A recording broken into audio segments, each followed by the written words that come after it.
Patrick Le Yarrick, bonjour. Je rappelle que vous êtes député européen. On est ici au Parlement européen de Strasbourg, à l'intérieur du Parlement européen de Strasbourg, député de la gauche unitaire européenne, gauche verte nordique. Vous revenez d'une mission parlementaire européenne en Palestine et au retour de cette mission, vous avez interpellé par une lettre ouverte le ministre des Affaires étrangères, Jean-Marc Ayrault, sur, dites-vous, la nécessité de déployer une force de protection internationale du peuple palestinien qui en même temps contribuerait à la sécurité des populations israéliennes. Et vous suggérez bien sûr que la France soutienne une telle proposition. Est-ce que vous pourriez nous dire déjà quel est ce que vous avez vu sur place et quelle est la situation à l'heure actuelle dans les territoires palestiniens? Moi, j'y vais à peu près tous les 6 mois et chacun des voyages, et celui-là n'a pas démenti les autres, montre que en permanence les Palestiniens perdent de leurs terres, perdent des maisons, perdent de l'eau, des espaces vitaux, du fait de la colonisation. Ces derniers temps, à nouveau, un certain nombre de citoyens palestiniens, certains sont militants, d'autres non, se retrouvent en prison. Il y a ces violences qui se développent un petit peu partout et pas toujours les violences dont on parle dans les grands médias. Donc c'est une situation qui se dégrade, qui est devenue très préoccupante et le mouvement qui se développe parmi la jeunesse doit être pris au sérieux par tout le monde, par nos institutions européennes, par les gouvernements européens, par la direction des États-Unis, par la Ligue arabe. Car on est aujourd'hui au point où il est possible que s'invente à nouveau quelque chose qui ne sera peut-être pas l'intifada, comme on en a parlé, qui sera autre chose, mais c'est une situation qu'on ne peut pas laisser se détériorer ainsi. Et nous, un des buts de notre mission était de vérifier comment est utilisé l'argent de l'Union européenne. Bien souvent, on constate que des équipements que nous apportons là-bas pour l'eau, pour l'éducation, pour la santé, sont détruits régulièrement par les militaires israéliens sans que nous y résistions. Il ne suffit pas de faire un petit communiqué, il faut des actes très concrets pour que cela s'arrête. Reprenons, que fait exactement l'Union européenne dans les territoires palestiniens? Quel est le type d'aide qu'on apporte, sous quelle forme, etc. En entrant un peu plus peut-être dans les détails. Elle aide à beaucoup d'infrastructures médicales, éducatives. Elle aide parfois à reloger des gens. Par exemple, dans la vallée du Jourdain, l'Union européenne participe à aujourd'hui maintenir des gens dans des villages en construisant ou en reconstruisant des maisons, en tout cas des équipements pour qu'ils puissent vivre. Il y a aussi dans la vallée du Jourdain un grand projet que l'Union européenne soutient qui concerne l'eau, mais qui est une grande question puisque le Jourdain est très pollué. Pas de la faute des Israéliens ou des Palestiniens, c'est une pollution, y compris de tous les pays d'amont. Et il y a là un projet d'un groupe israélo-palestinien d'ailleurs, financé par l'Union européenne, qui s'appelle EcoPeace, mais qui est valable pour le Jourdain comme est valable pour la mer aux alentours de Gaza. Car la question de l'eau, elle ne se règle pas ni par des murs, ni par des drones, ni par des boucliers anti-drones. La question de l'eau, elle concerne les Palestiniens et les Israéliens. Et l'Union européenne finance cela. Donc beaucoup de choses sont faites, mais malheureusement, elle fait par exemple des routes, mais malheureusement, ils sont souvent détruites contre le droit international par la direction israélienne aujourd'hui.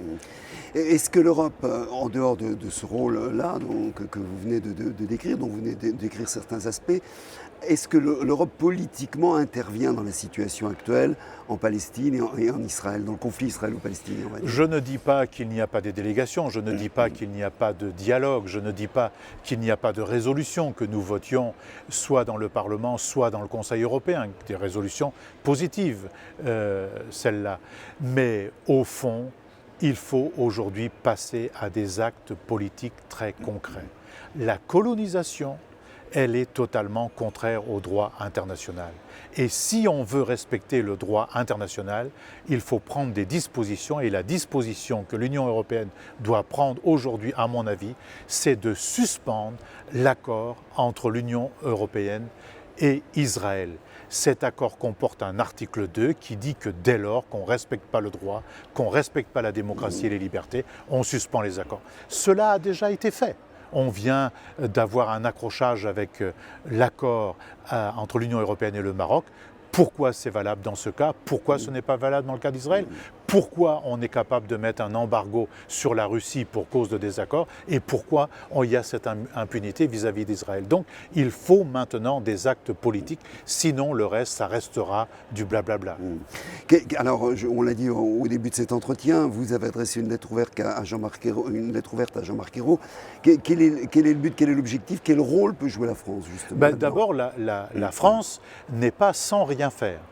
La France, aujourd'hui, est en train de mettre en place, depuis plusieurs mois, l'idée d'un forum international de règlement de cette question, en tout cas une base de discussion.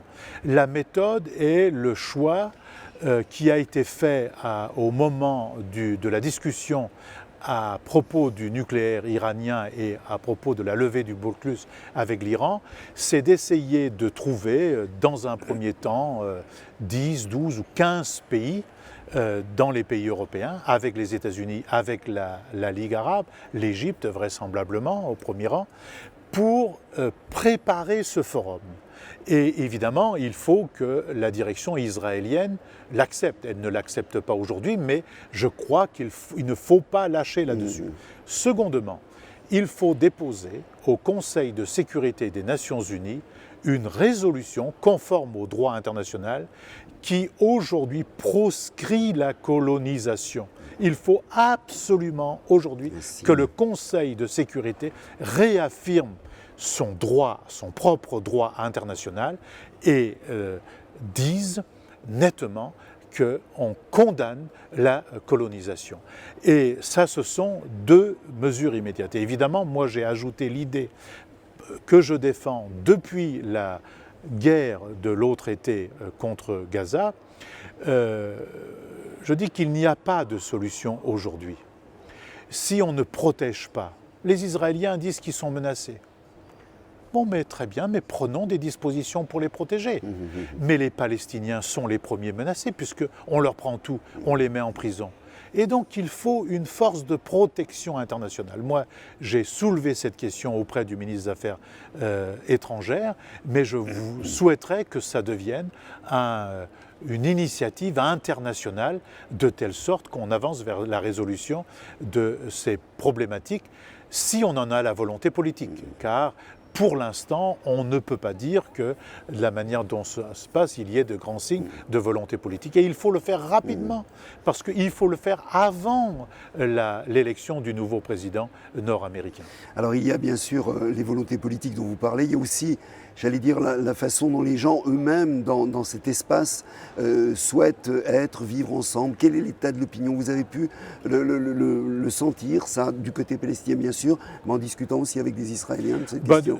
Du côté de nombreuses forces progressistes, des intellectuels israéliens, ils voient bien que la politique qui est menée par leur gouvernement est une politique colonisatrice, c'est une politique impérialiste, et ils le contestent, eux. Est-ce à dire que la société israélienne dans son ensemble est là-dessus? C'est vraisemblablement plus complexe que ça. Mais toutes les enquêtes d'opinion continuent de montrer qu'une majorité d'Israéliens est pour une solution à un État israélien, un État palestinien, c'est-à-dire pour une solution à deux États. Ceci est positif. Du côté des organisations, des citoyens palestiniens, il y a aussi la volonté de dialoguer. Il y a la volonté de construire un avenir commun en paix et dans la démocratie. Patrick, je vous remercie.